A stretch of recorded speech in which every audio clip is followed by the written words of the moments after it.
fait, souvent sur les territoires, quand on essaie d'aborder les questions de transition agroécologique par le biais de la production, par le biais des pratiques des agriculteurs, il y a un certain nombre de points bloquants sur le territoire, puisqu'en fait, cette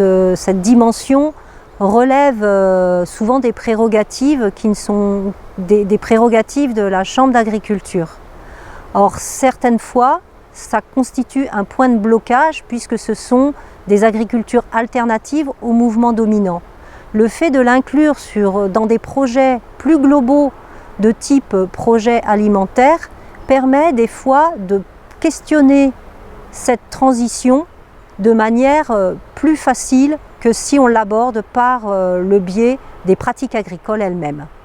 Lorsqu'on s'intéresse à la transition agroécologique de manière systémique, l'un des points de blocage que l'on rencontre sur les territoires, c'est finalement l'implication de multiples acteurs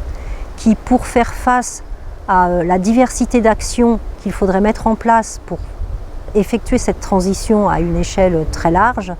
va impliquer des acteurs qui ne sont pas habitués à travailler ensemble. Ce point de blocage pourrait être levé par des discussions régulières des différents protagonistes pour pouvoir faciliter la massification de cette transition agroécologique. Donc, si on prend l'exemple de l'étude qui a été menée en Dordogne, le coordinateur de cette réserve de biosphère, qui est un établissement public qui s'intéresse à la gestion de l'eau, la question agricole apparaît pour eux comme quelque chose qui va avoir un impact sur la qualité de l'eau. En fait, ils n'ont pas de mission particulière concernant l'agriculture. Donc il faut que cet établissement fonctionne avec d'autres organismes qui ont dans leur mission ce rôle de coordonner les actions des agriculteurs, comme par exemple les chambres d'agriculture. Et d'un autre côté, les agriculteurs qui produisent doivent également fonctionner avec les filières qui vont pouvoir transporter soit leurs denrées brutes, soit les transformer, puis les distributeurs, puis en fin de chaîne, finalement, les consommateurs. Donc tous ces acteurs qui finalement participent de cette transition agroécologique doivent, pour pouvoir mettre en place cette transition, réussir à avoir des espaces communs où ils peuvent dialoguer